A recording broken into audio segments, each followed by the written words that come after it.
And welcome back to another episode of the Gun Collective Podcast. My name is Adam Kraut. Still. You sure this about week, that? This week it is still Adam Kraut. My name is Jon Patton. And this week's show is brought to you by Blue Alpha Gear.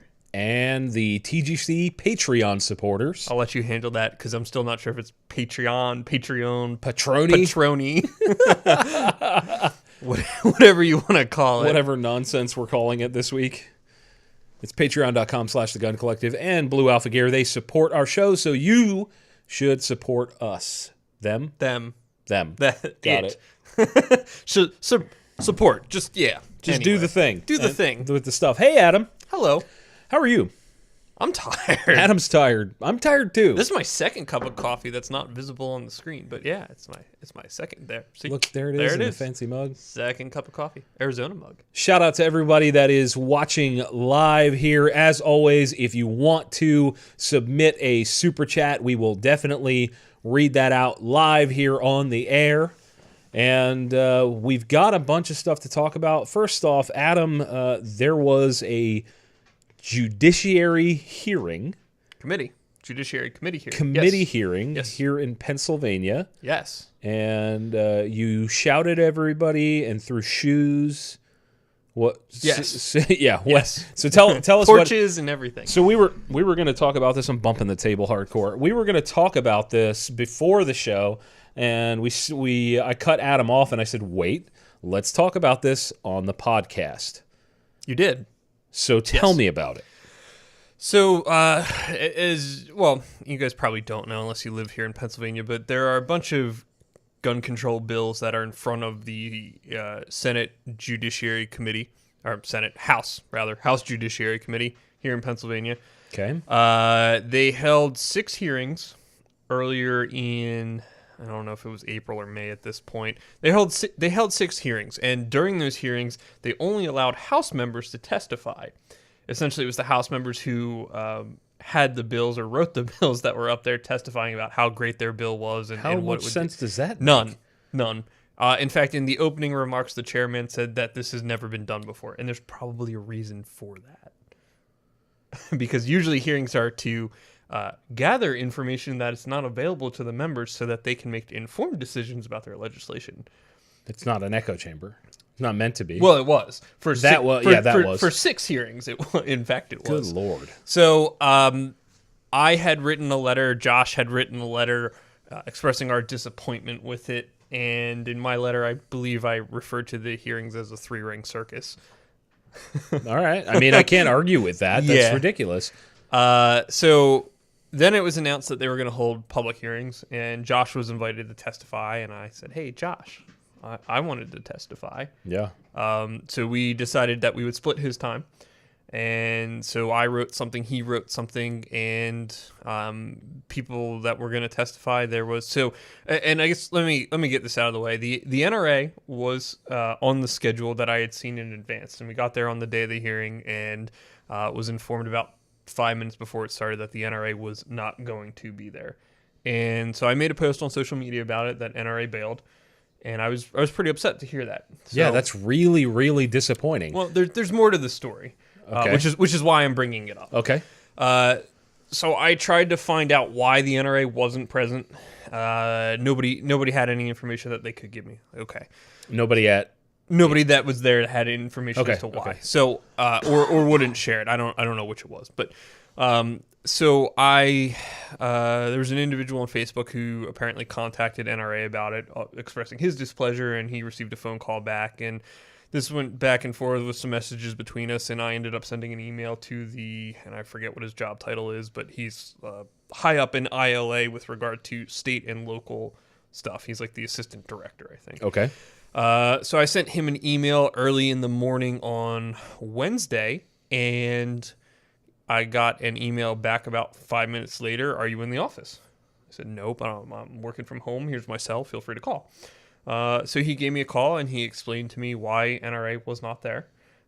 We chatted for a little bit about some other stuff related to politics, and I was satisfied with their explanation. So what happened was They were unable to get an agenda from the committee as to what particular bills they would be discussing. There was also committee hearings out in Ohio the same day where there was a bill that they wanted to advance for Stand Your Ground in Ohio. So they were basically forced to split their time. Well, then they had to choose because there's one lobbyist who covers 4 states.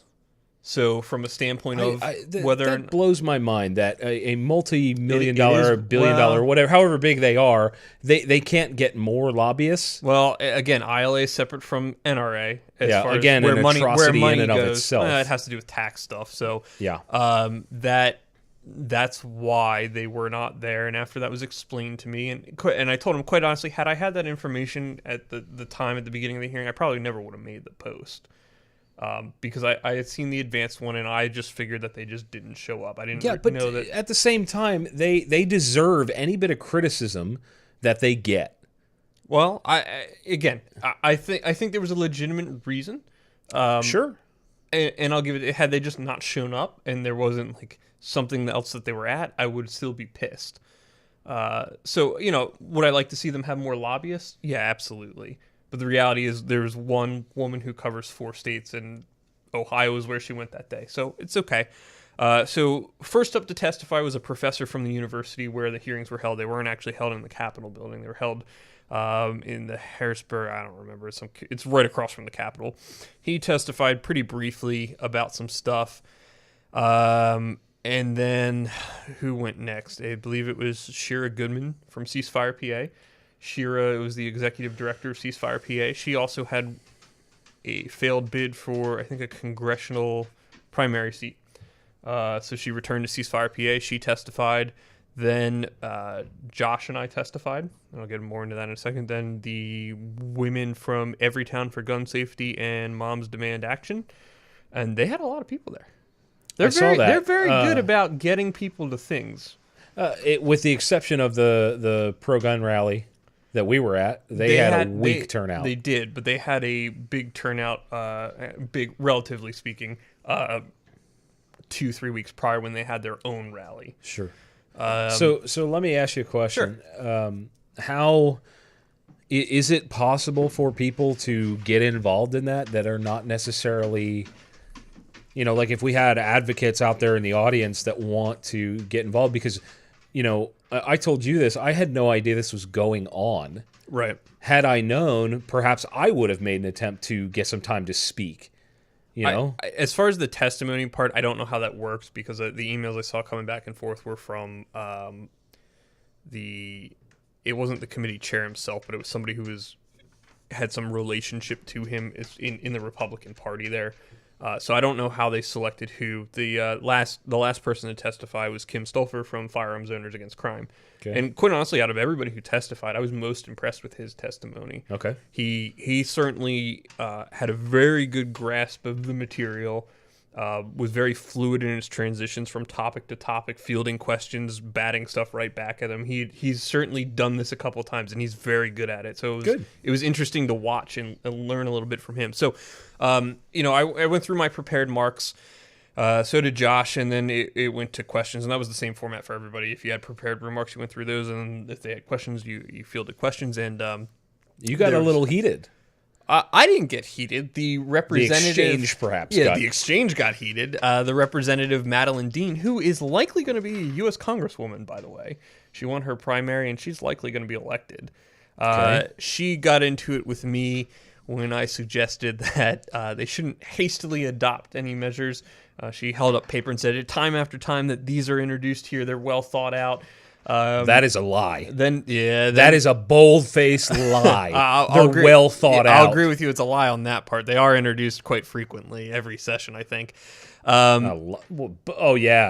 Just that's what we need. Well, and then so at the beginning, the chairman had suggested that, or not suggested, stated that I expect everybody to be respectful during these hearings. We understand it's a emotional issue for a lot of people, but we're here to exchange ideas and have a conversation. Okay, that's fine. Fair point. So she then started to chastise me about children dying and, guns in inner cities and all this other stuff. And then all the moms in the room started getting up and clapping. And I, sat there, let them applaud. And She then asked, because I didn't answer her question directly right away. I was getting there, but I had a couple things I wanted to get to first, and she didn't like that apparently. So she interrupted me and asked it very pointedly, and then got to in the video. This is on Instagram and Facebook now, but do you support background checks? Do you support closing this loophole? And I stopped and looked at her and said, what loophole? You're talking about private party sales? She said, yes, that one. Can you name a single incident where a private party sale has resulted in a crime? I'm asking the questions. Yep, I'm asking the questions. And at that point, the chairman butted in and, told us to tone it down and asked that people not applaud. And then she did apologize. And she did at the end, when she picked up her microphone to make her grandstanding speech to get her last word in before the hearings, before our time was up anyway, she did say that she did agree with me on one point, and that was firearms educations in schools. That's great. I was shocked. At the time, I didn't think that's what she said. I had to go back and watch the video to confirm that's what she said, but she apparently does agree with me on that. And for such a radical opposition to everything else that I thought, I was a little surprised, and quite frankly, I was a little humbled that somebody who had such a divergent viewpoint would agree with me on that, because I figured that would be a point where, absolutely not. Well, we also don't know what her viewpoint of education in schools is. Those two things could be defined very, very differently. The way I had couched it was safe practices for firearms handling, so that if children find themselves in a situation where there's a firearm, they have the skills to know what to do and how to leave safely. Right. And that's all, when I'm talking about firearms education, that's what I'm talking about. I'm not talking about anything political, either pro or con. It's just simply, this is the gun. Them on safety. Just like you teach kids about sex and drugs, and that's what I said in my thing. And I think that actually did resonate with some people. So that was nice to see. But yeah, if you want to see the video, there's the full-length videos on my Facebook page. That's facebook.com/theadamkraut. Do we have we could put it up on TGC too. Yeah, I mean, I have it on my laptop. I can upload it later, and we can just toss it on. I want to maybe look through it and edit it or trim it for time. I trimmed it. There's the one that's on my Facebook page is just Josh and my testimony. Okay. I can put a link somewhere with the actual link to the full length hearing as well. If people, I don't think anybody's going to watch the full length hearing, at least from our audience. Probably not. But we certainly, I at least want to get that video out on social and potentially on YouTube. I'll give it. We'll put it up in Google Drive or something later. Yeah, we'll get that sorted out. So it was an interesting day. The way I started my remarks was I looked at the committee chair and I said, I was really disappointed to see that you held 6 sessions and not one individual from the public was invited to testify. I'm glad you held this 3-hour hearing to make that, and the look on his face was just totally wide-eyed. Yeah, you hit him insulted. right in the balls. Yeah. Oh, man. He didn't like that. Well, of course. Why would he like some young hotshot attorney? Hey, man. Listen, I'm glad you went. I'm glad that you're on our side. And hopefully, there were some steps forward being taken as a result of your testimony. I don't know. I think with you and Josh here in Pennsylvania, that's a good thing. However, we are constantly fighting, and it's getting worse. Yes. It's absolutely getting worse. So hopefully that does not continue too much longer. Let's get into some stories. Yeah. We got the chat. The live chat here is rolling. Everybody out there, hey, thank you for coming to listen to us tonight. We're excited. Adam was just talking about his testimony, and I'm jazzed, man. I think it's been very interesting. I'll make this short. Yeah, go ahead. I've known Adam for about 10 years. Yeah. Roughly. Yeah. And the first time I asked Adam to be on camera was when we worked together at a gun store. And he was not terrified, but very reluctant. Presentation skills were a little lacking. He sucked. And Adam has put in a lot of work to get where he is, and I'm really, really pumped to see this kind of it's not a renaissance, but like you're starting to almost come out of whatever shell that you were in. Like you broke through several layers at this point of your presentation abilities and your communication skills. And now watching you go and potentially, state level, awesome. What's next? National. Let's put you on TV, bro.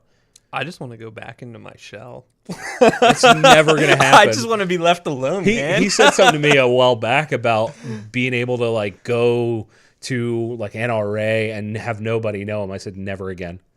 Never again. Not that I'm important or popular, but like if I could go just be one of those people that's just walking by and nobody pays any attention to, cool, man. Yeah. Never again, Adam. Get over it. So get over it. The audience loves you. Hey, somebody's asking what the status of HPA was. Who saw the episode of The Legal Brief?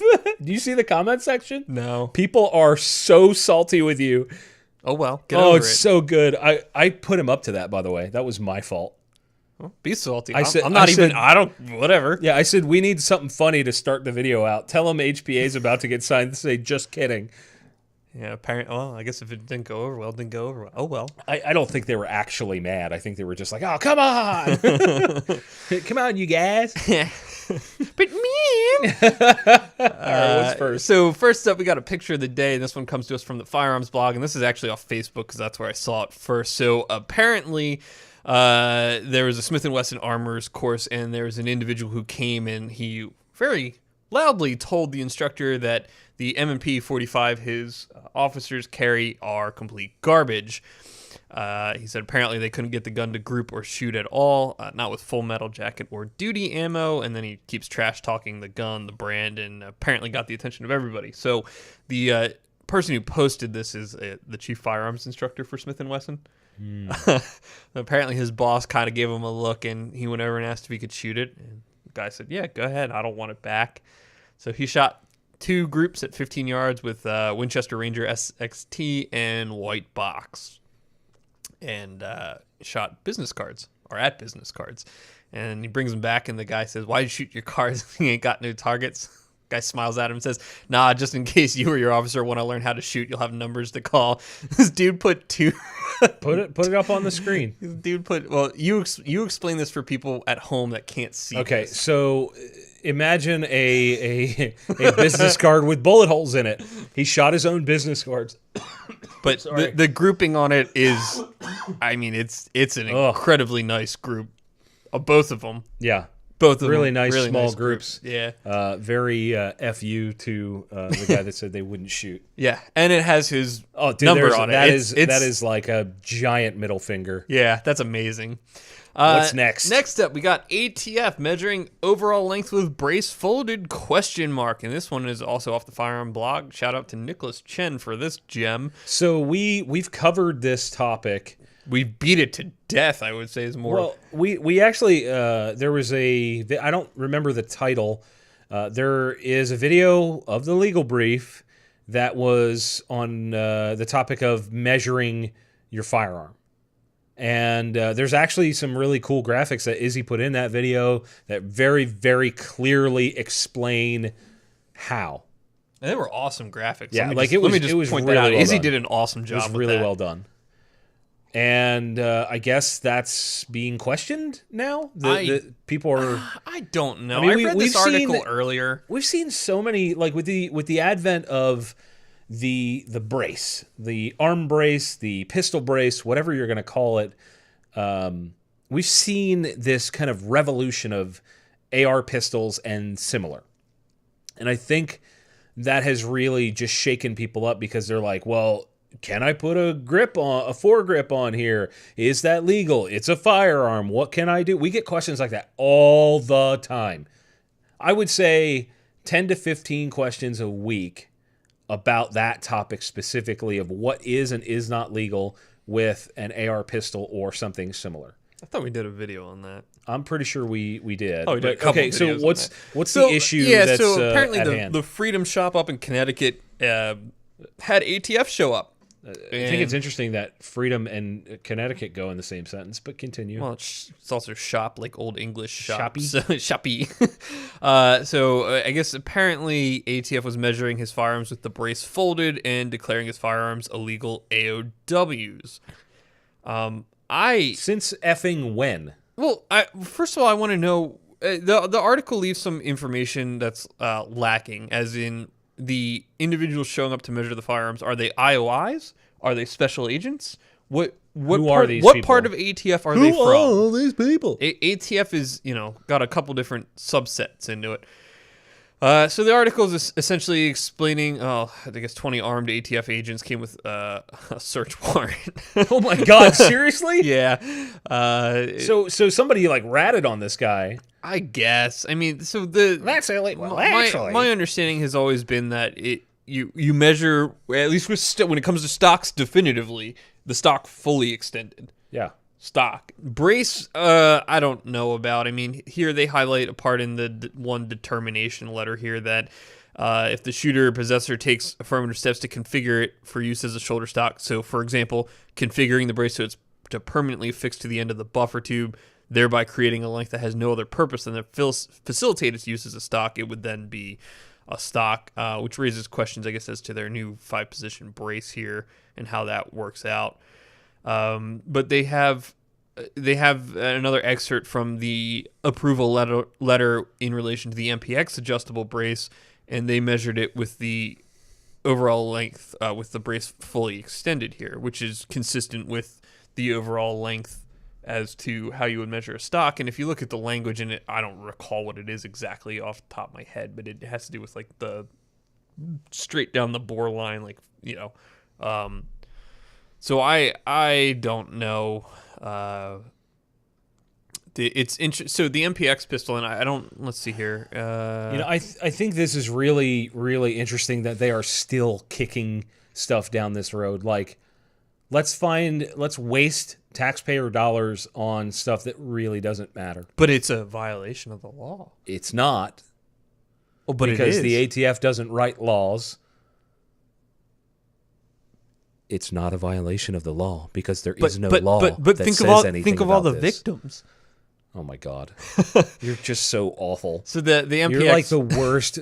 Like, you're kidding. so good at being devil's advocate that it's really, you're just ants at a picnic. So it appears Nick measured his MPX pistol with the brace fully extended. It was about 25 inches, so slightly less. It looks like from the picture. With it collapsed, it was 20. So if you were to stick a vertical foregrip on that, then you'd go into the realm of AOW, because if we remember, AOWs are.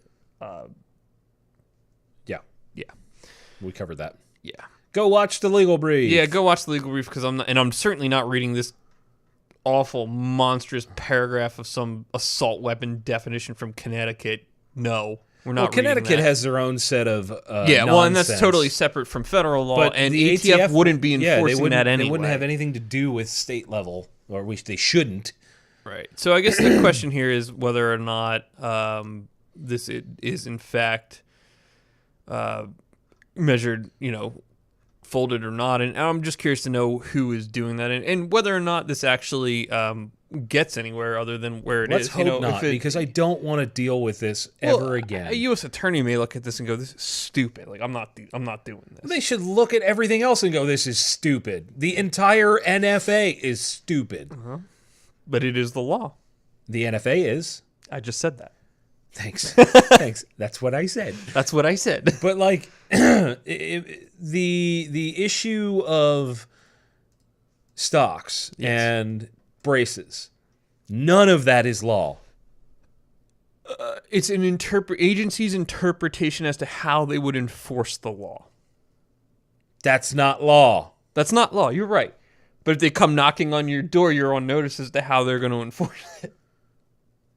I hate the ATF. Just saying. I hate this stuff. This is the most infuriating crap. Yes. Well, actually, usually it's a suppressor. It's the same garbage over and over. All it takes is one person like this issue to blow up. Somebody asks the wrong question, and suddenly the ATF is redefining machine gun. Well, everybody's got a... Well, yeah. See? That's a whole other... Yeah. Thanks, Trump. It's not even Trump. Well, he's the one who put them up to it. Was he? Mm-hmm. Or was it the NRA that did it? Well, If they didn't open their mouth, where would that have come? He didn't even know what a bump stock was. I'm not sure he knows what one is today either. Still doesn't. Oh, yeah, that's going to be huge. We're going to definitely ban those. He has made comments about it. That was a bad Trump impression, but... I don't even know how you would do a Trump impression. You need better hair. I'm not orange enough. I am burnt like all It's hell. not orange. I'm not We'll see orange. how many people we make angry with Trump jokes now. I don't care. Make America great again. Okay, let's move on. Yeah, anyway, so we'll see where that one goes. Stay tuned for more information. NRA, speaking of NRA, April, NRA raises more than double the 3 biggest gun control groups combined. Yeah, because they already had money in the bank from Bloomberg. They don't have to raise money. Oh, that's probably fair point. That is a fair point. The NRA's Political Action Committee received $1.8 million. And that's roughly Action Committee? The Political Action Committee. I don't So know. is that Political ILA? Victory Fund. Sorry. Political Victory Fund. That's where it went. What is that? It's the one that Got Trump elected, they say? yeah. Is that what they said? Yeah. Okay. Yeah. So ILA's lobbying Political Victory Fund is for elections. So this is ILA's money. No, this is Political Victory Fund money. Not for lobbying, for getting people elected. So that's How's that different? because one you're lobbying for laws to be passed, and the other you're trying to get somebody elected to office. Okay. All right. Thank you for helping me 600,000 less than the 2.4 million they raised in March. Giffords raised $653,000. Every Town for Gun Safety $16,000, and the Brady campaign a whopping $4K. Do they even still are they involved in anything at this point? The Brady campaign? Yeah, they still do stuff, but they're I mean, Mike Brady got tossed for child porn. I'm kidding. That's a Brady TV show joke. Oh, okay. I knew you wouldn't get it. So Thanks for that. Hey, shout out to I didn't see the name, but I thought that was a good one. Somebody earlier sent in a super chat and said they just want to support, so we appreciate that. It was way back. Yeah, Adam's here it scrolling. is. Corpse a lot. Corpse a lot. And a lady named Robin said that she wants to hear the whole hearing. Can we please post that somewhere? We'll post a link, whatever, all kinds of shenanigans there. It's more of a conversation than the Facebook pages, so we can definitely make sure it gets posted in there. Yeah, and we'll probably just upload it to YouTube too. Yeah.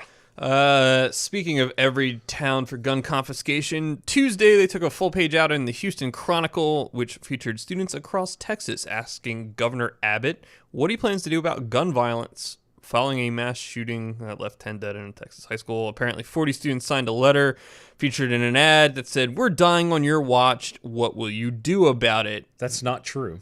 Yes, I agree. I just think it's interesting that they're now taking out newspaper ads because last I checked, newspapers were dying. I don't even think people use it to light fires. That's anymore. a really weird tactic. Yeah, I'm not even sure people. Well, maybe in Texas. You know why they did it? Because look, it's now on the internet. Interesting. That's a weird tactic. That's an interesting theory. Yeah, they did it because they knew it would get attention. That's an interesting theory. I had not thought about that. And I do know, I don't have it in the show notes, but I do know he started to hear roundtable discussions. This is Governor Abbott of Texas? Yes, roundtable discussions on gun control measures. And he, I believe, said he was in favor of stronger background checks. Somebody can fact check that one for me. Stronger background check? I don't know. I don't think he knows. I don't know, and it's only as good as the records that are submitted to it, and blah, blah, blah. NRA stays the Florida case. So we talked about this last week, if you don't remember. The pseudonyms were the, not minors, but younger individuals that were part of the lawsuit that NRA has brought against Florida for the banning of firearm purchases from 18 to 21. The court ruled based on case law that they would have to reveal the names of John and Jane Doe. NRA has appealed that decision up to the 11th Circuit in an interlocutory appeal, so we're going to have to wait to see how that gets handled prior to that case moving on in the district court. So right now it's gone up. They've appealed the court's decision as to that they have to disclose those individuals' names. That's going up to be heard by the 11th Circuit. 11th Circuit will make a decision either yay or nay, kick it back down to the district court, and then they will resume where they left off. So here's a question. Yep. Where is the 11th Circuit? Florida and? Oh, I don't know. Really? Yeah, you're supposed to know these things. Oh, I'm supposed to know all of those, huh? Listen all right, here. Let's see. The Listen 11th here, Circuit. gun attorney. The 11th Circuit incorporating Alabama, Florida, and Georgia. Okay. Yeah, there you go. All the district courts of Alabama, Florida, and Georgia, it appears. So yeah, just thought I thought that was pertinent because it's an update on something we talked about last week. Yeah, it looks like we're about our halfway point here, so I guess we might as well stop for a moment and chat about our sponsors. Yeah, why don't you hit the first one, the blue one? The blue one. Yeah. The Blue Dog. Yeah. Blue Alpha Gear. Blue Dog. Blue Dog. Blue Dog Democrat. No. Oh my God, no. BlueAlphaGear.com. Kurt over there is making some fine belts. Why do you sound like you're in like a coffee ad right now? He's making some fine belts. I'm drinking coffee for your Sunday morning. Yeah, so they're making some good belts. They have a couple different ones that are out, a couple different widths. They have the hybrid belt, which features a smaller Cobra buckle that you don't have to take on and off to put through your belt loops, which is I love nice. That. That's a really nice feature. They also do have some Molly belts for building up your war belt collection there. So head on over to BlueAlphaGear.com, and we've got a super secret promo code that you won't find written down anywhere, and in fact, it can't be written down anywhere. And if you write it down, you will burst into flames. I don't know. It is TGC10, and that gets you 10% off your order at BlueAlphaGear.com. That's awesome. Also, the TGC Patreon supporters. Patrons. The patronies. So Patreon is a way to support your favorite creators, and TGC, that in some cases. Oh. TGC has a couple different levels on there, the $1 Army and the $5 Forces. If you want to support us on a monthly basis directly, that is a great way to do so. Also, to the people that are supporting us at the $5 level, we are giving back even more every month. We're doing a different giveaway valued at least $500. This month happens to be a really nice M&P 2.0 9mm. It's a full size, and it's badass. So if you want to support TGC, you go over there to patreon.com/theguncollective and hop on. Super simple. Dude, sweet. Patreon. Hey, there's a whole ton of questions. Let's check and see if there's any listed. Izzy's trolling the comments there and grabbing some questions when he can. We appreciate all you guys having this discussion with us. So we have the chat up here on our monitor so that we can see what's kind of going on and what you guys are talking about and kind of guide our conversation to align with what you guys are wanting to talk about. So yeah, I want to talk about what I put in the show notes because I took time to work on it. No, well, yes, but okay. So for those that are at home and can't see us because you're listening to the podcast and you're not watching live, we are sitting at a table that has a wheel gun on it. And John, what wheel gun is that? That's a Smith & Wesson 686 Plus with a 6-inch barrel. This is the first firearm that I ever bought for myself. I was just going to say that's your first gun. I knew that about you. Mm-hmm. Yeah, look at that. There you go, kids. Now you know what it is. I don't remember if it was Chicago Mike or Pennsylvania Mike. I had two buddies. I think it was Chicago Mike. I think I credit him with largely getting me into guns, but I shot a 6-inch wheel gun, and I shoot wheel guns significantly better than I shoot semi-autos. I don't know if that's still the case, but it was for a long time. And the 6-inch, it's just big and stupid, and I love it. You know what wheel gun I really like, and I'm not a wheel gun guy by any stretch of the imagination. I love that 500 Smith & Wesson, their revolver. Which one? That has the brake on the end of it. They all have a brake. Do they? Yeah, every single it's the 6-inch every one. Factory one has a brake. Okay, My buddy had one. My buddy had one, and that thing. When I first went to shoot, I'm like, this is gonna suck, and I was surprised how easy that was to shoot. There is, gun nerd time, there is a special edition of the Performance Center model that was done up by a guy named John Ross. So you could get a John Ross 500 that had a lug on the end of the barrel instead of a brake. And what that did, I believe, I don't know how it all worked, but what I was told is that lug helped to tighten the gap between the forcing cone and cylinder, so that you got less gas going out to the sides and more down the bore. I've never shot a gun that hurts more to shoot. Oh my God, Really? It's just brutal. Huh. Just brutal. It's a performance center, and it's tuned up on top of that. So it's an incredibly well done revolver. Just, I mean, you're shooting at 500. So yeah, and we shot it with 500 grain bullets. So ooh, yeah, glutton for punishment there. Yes, sir. Form 1 and Form 4 money. Where does that go? Do you know? Into the trash. No. Somebody's pocket. No. Well, kind of. It goes into the slush fund, the general operating fund of the DOJ. Oh. Yeah. It's not dedicated to ATF. Some people, for some reason, think it goes directly to ATF. Like, they made all this money in tax stamp. No. Well, that's because that's fund. What we call logic. No. Yes. Maybe. That follows logic. Logic. Yeah. Logic and reasoning. Something that doesn't happen with government. Yeah. Will there be another roundtable? No? Question mark, upward inflection? Okay, then. Did we talked about that before? I guess I have to a little bit. I think I have to do, and here we go. If you're watching live, in the comments, or if you're watching afterward and you want to send me a message, I want to know what you guys thought of the roundtable and if we should do another one. For those of you that have no context, it's still one of the more popular videos on the Gun Collective's YouTube channel. It was meant to be a discussion about, it was after Vegas, and it was meant to be about the NRA, what's being done in the gun community to further gun rights, yada, yada, yada. Like, it was supposed to be this, like, how do we move forward type discussion. And there were some comments made, and there was an attack from another channel that like really just changed the whole tone, and to the point where people were furious. I mean, there are still effects from that. I mean, people still bring it up. So, if you guys would welcome to the internet. If you guys would love to see that again, I'll consider it. I certainly will consider it, but it would have to be good. If you want to see the welcome to the internet, yeah. Gotta love it. So, moving on to more articles. Ohio men sue over fees attached to concealed carry law.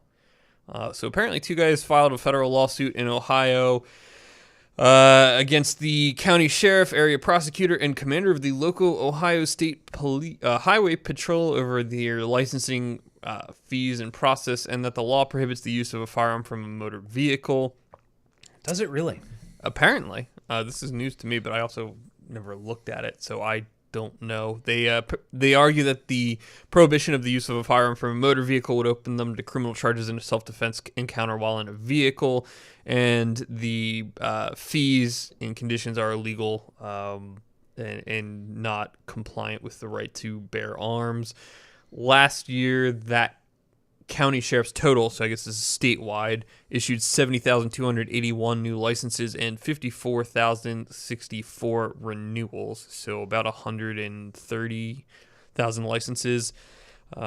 That's kind of weak. Interestingly, well, we'll come right back to that in a second. That kind of weak comment. Yeah, let's cover this and then hit the number.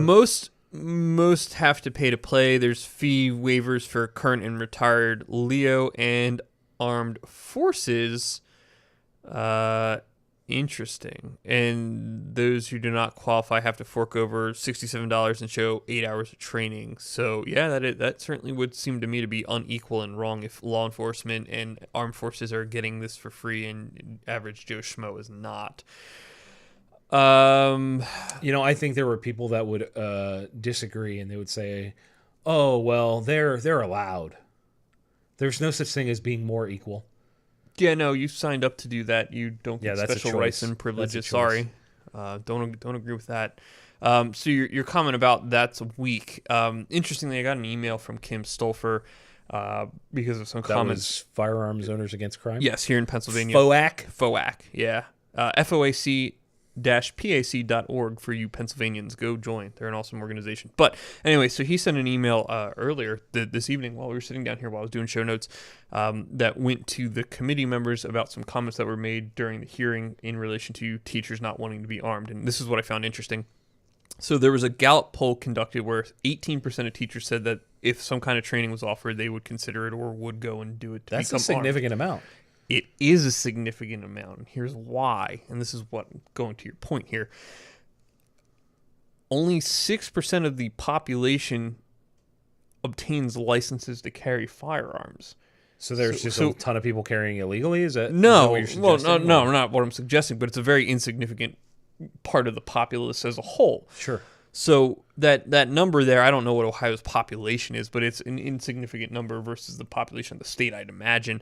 But if you're looking at it from that perspective, if only 6% of the population's getting licenses to carry guns, that may very well be a fairly substantial statistic.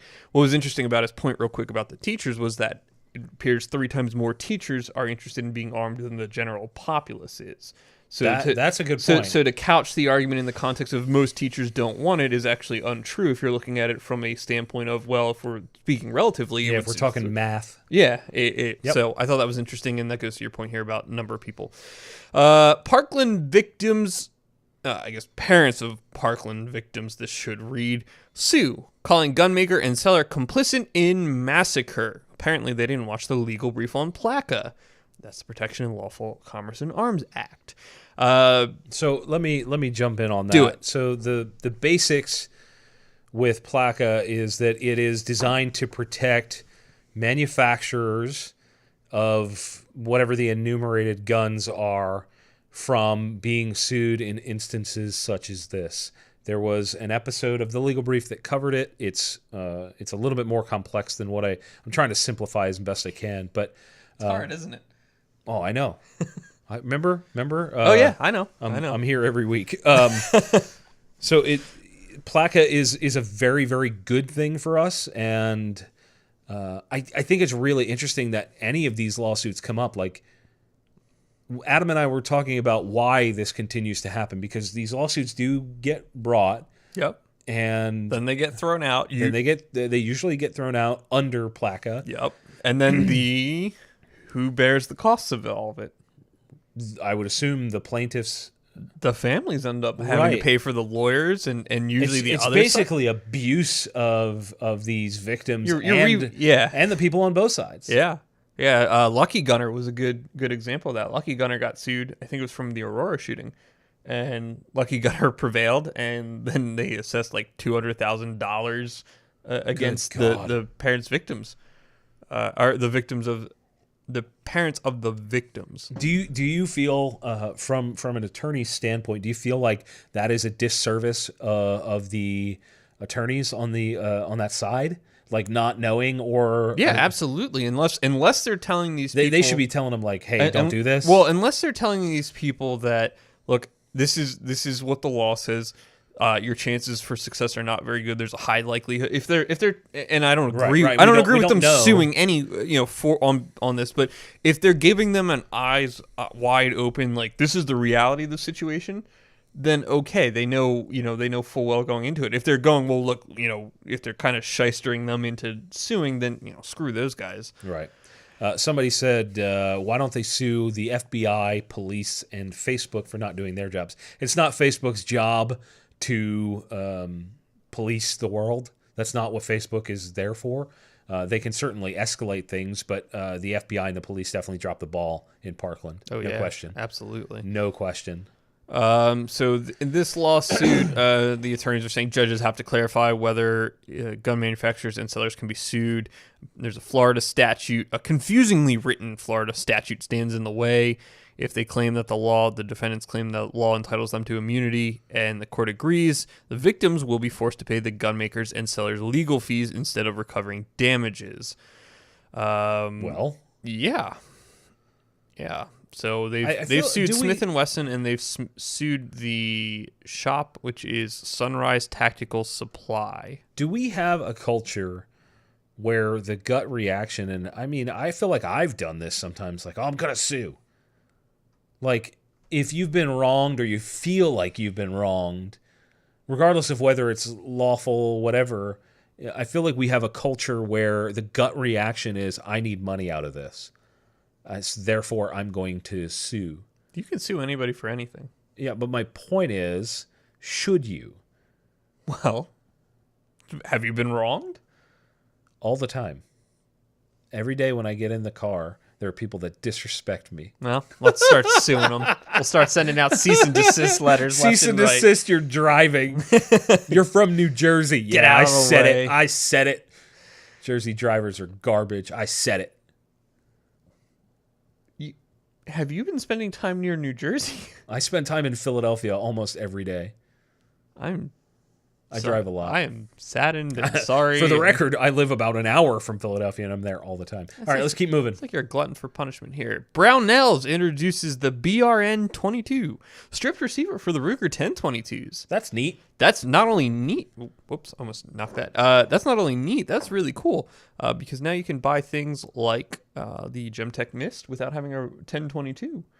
What's Gemtech Mist? They're integrally suppressed 22 barrel. Oh, KG Made does a barrel like that. Yep, there's a couple. There's a bunch. There's a couple. I think out there. Tactical Solutions does one too. I think they do too because I see it here. So basically, you can start from the ground up. Yes. And this is serialized, correct? Yes, because this is a receiver, Okay. which is really neat, and that means you can also choose, custom stock right off the bat and all that good jazz. So that's kind of cool. There's two versions here. One at $80 and one at $90. One's got a rail and the other one's doesn't. got a pick rail and the other does not. And the other doesn't, and that's pretty cool. I love the 1022 market. I think it's so neat. I need a so much cool 1022. stuff. I don't have one.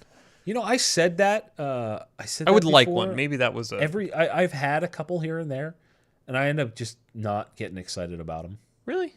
I don't know. Maybe I just haven't had the right one. Huh. Did they make a 1022 chambered in 50 BMG? It wouldn't be a 1022 then. It would be like a 1050.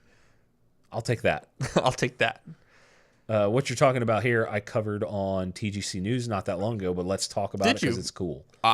So did you see it? I was at the press junket, the release for this. Really? Okay, so tell me about it because I only heard about it. What is it? Tell people what this is. Yeah, I guess that would be useful. I'm staring at the screen.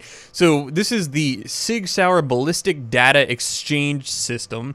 I heard about this, and this article's off Recoil. I heard about it from talking about the people, with the people from Recoil about it, but I didn't see it. And since you did, you might as well tell me about it because it sounds neat. So it's pretty complex. I actually have pictures of all the slides from the presentation on my phone. Okay.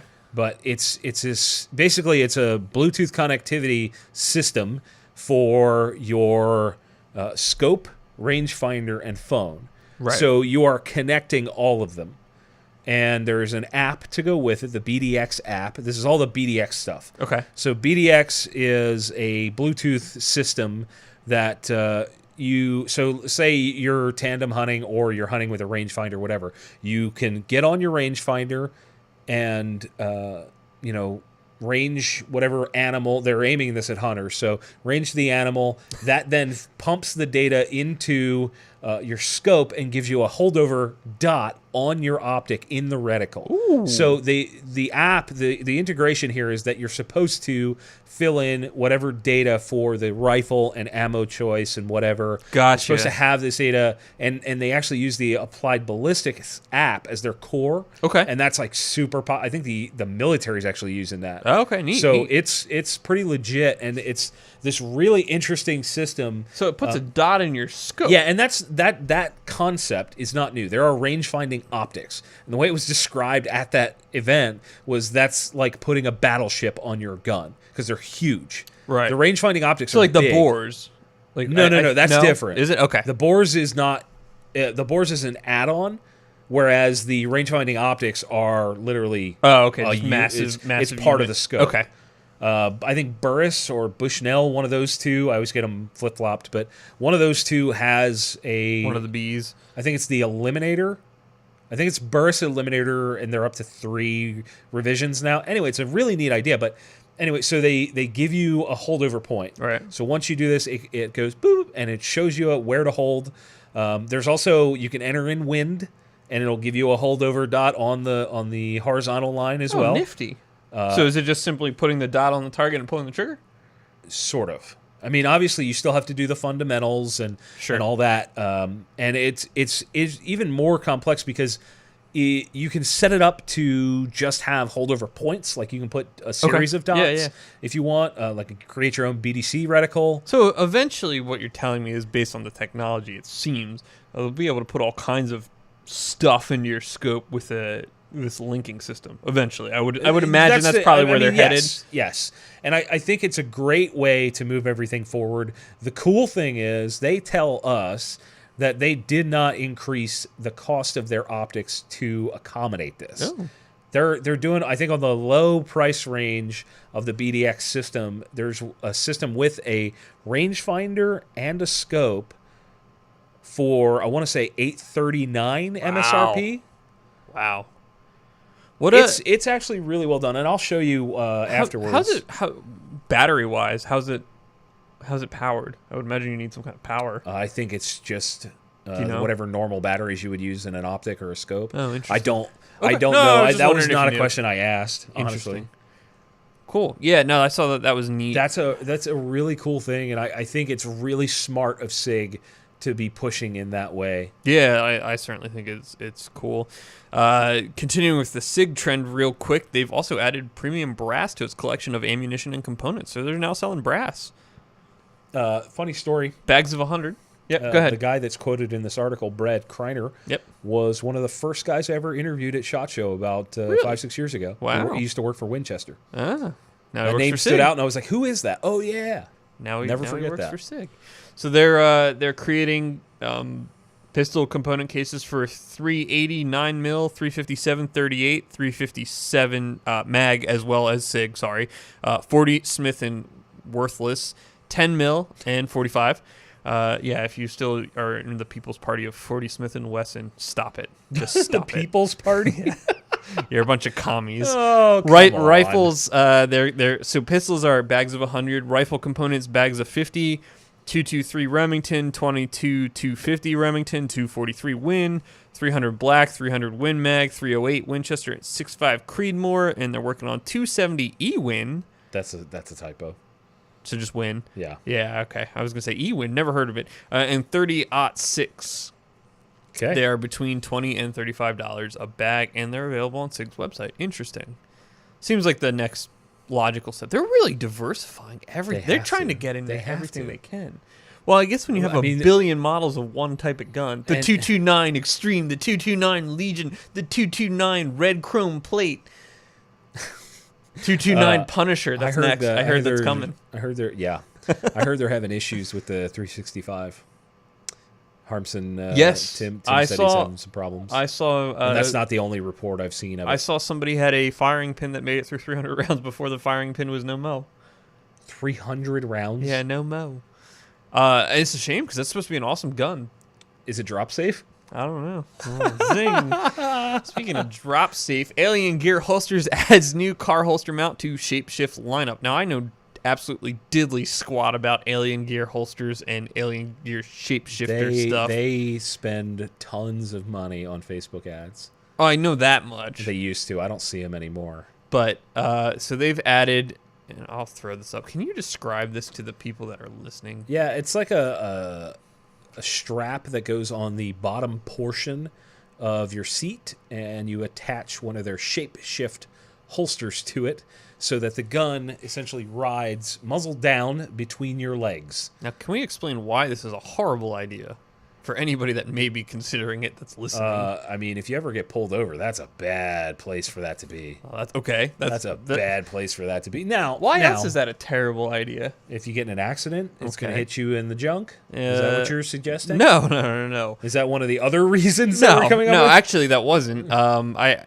guess, it's got a... What's the problem? Well, no, maybe I don't know enough about their system here. They have a quick release button on the current shapeshift holster, and they can transfer the gun with the trigger fully covered to the driver defense holster. You're talking about getting it in and out. Yeah, that's kind of where I was going with that. But apparently they've thought of that. But quite honestly, I want my gun on me. I think modular holsters are dumb. I think the idea of having like a bunch of different backing systems and all this, like, just get another shell. Just stop it. Just get another shell. But I don't want to spend a lot of money. Stop being poor. Wow. I mean, seriously. Okay, then. No, listen. This is that I want to spend $700 on a gun. Whatever. You would spend a couple $100 on a gun, and you refuse to spend money on training, on gear. Like it's like I want to buy a chainsaw, but I refuse to put it in a case and I'm gonna let it rust. Or I'm gonna buy a used chainsaw and it's gonna be all dull with the chain, and I'm never gonna sharpen it. It's this, like, you have to have more than one thing in your system. Not if you don't care, or you're cheap, or you don't know any better. All of those things are true. I can't argue that. Those are true. Yeah. I'm just advocating. You should be the lawyer. No, I shouldn't. Can you imagine me up there? Sit the F down. I'm talking. Yes. Yeah. I could imagine that. I am the law. that, Your Honor, is not true. Oh man, what a spectacle! Yeah. What a spectacle that would be. It'd be like Liar Liar all over again. Only way better because I'm not a Jim weirdo. Carrey. Yeah. Yeah. Comment $700 and a $10 holster. $700 gun and a $10 holster. Yeah. Yeah. Believe me. I think Justin Mosiello was the guy that asked me that on TGC News. About what? About putting a $700 gun in a $10 holster. It was a friendly fire question. Oh yeah. Well, you know what's really fascinating, and you remember this from working in a shop as well. But first, holster selection is just you never have what anybody wants, but you can't. I know there's so much unless you're personal making preference. custom holsters. You can't cover everybody, right? And even then, good luck. But trying to explain to people who were new to guns that were going to carry guns, not they're just buying it for home defense, but that we're actually going to carry it, the importance of a good holster, and then trying to explain to them why a holster that costs a quarter of what their gun did is the one they want is just like they don't get it. The problem is gun stores carry the cheap crap, and then they also carry the expensive crap. So the person goes in there and goes, well, that one holds the gun. Right. And costs, $10 or whatever. It costs nothing. But even explaining it to them as to like why. People are like, no. Okay. Yeah. I get it. Yeah. I guess we all have to make mistakes before we learn. I made mistakes. Hopefully they don't buy a Serpa. Do you see there was a picture of a guy that shot himself in the foot? Yeah. What was interesting though is it was the inside of the foot. So his foot position. So if he's wearing the holster on, say, his right hip, and it goes through the inside of his foot, was his foot just where like totally was turned that? Like around? what angle was that? That's weird. I don't know. That hurt. Maybe he was carrying it That had to appendix hurt. style. Yeah, probably. It looked like a drop leg holster. Oh, it was a drop leg holster. So how did it go through the inside of his foot, not the outside? I know. It looked. I thought the picture I saw was the outside of his foot, but I don't know. Okay. Yeah. Do we have any more? No, that's all I got. How much more time do we have? We have 3 minutes. Sure. Question time. Ready, go. What do we have in our bank here? I don't know. Is it safe to use Ezox on Chrome Line AR-15 parts? Ask Ezox. I have no idea, to be honest with you. I've never used that stuff. What is it? I don't know. Is it like a solvent? I have no idea. I've seen it. I just don't know what it is. Just use it. You're not going to use the chrome lining anyway. The question that keeps popping up in the chat and is over here as well is about the redefining the machine gun. One question here is, what can we expect? I don't know. I'm not omnipotent, and if I was, I sure as hell wouldn't be doing this. I'll tell you that much. That's a tough question. We get that a lot. Like, hey, what do you guys know? We don't know anything that you don't know. Because if we did, I would be filthy rich. And and then the other question is there a chance we can actually stop the redefining of the term during the comment period? Sure, there's always a chance. It's like you don't sound confident. There's always a chance. I can't tell you. I think once they have their mindset on it, they're gonna find every possible manner to make it a reality. Do you think they have their mindset on it? Yeah, I do. But there's always a chance. It's like that image from the election where they had Donald Trump with 1% chance of winning and Hillary 99%. Like, so there's a chance, you're saying. Yeah, so there's a chance. So there's a chance, yeah. All right, let's get another question. 0F Given. Thank you for being such a great gun channel. I really appreciate the time and effort, blah, blah, blah. How else can I support the channel? Thank you for making the videos, etc. You can support us by supporting the show sponsors, Blue Alpha Gear, and heading over to patreon.com/theguncollective, or go to TGC, theguncollective.com.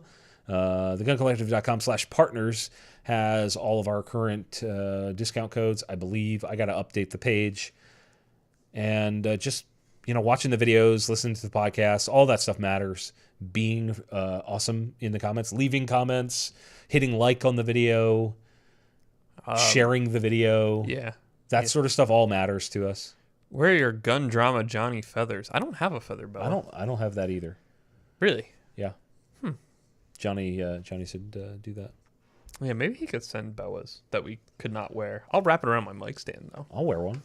I'm sure you would. It's a boa. Who cares? It's a boa, he says. Yeah, so I don't know. I think it's time to call it, man. Probably. It's been a good week. We've covered a ton of stuff. Long week. Yeah.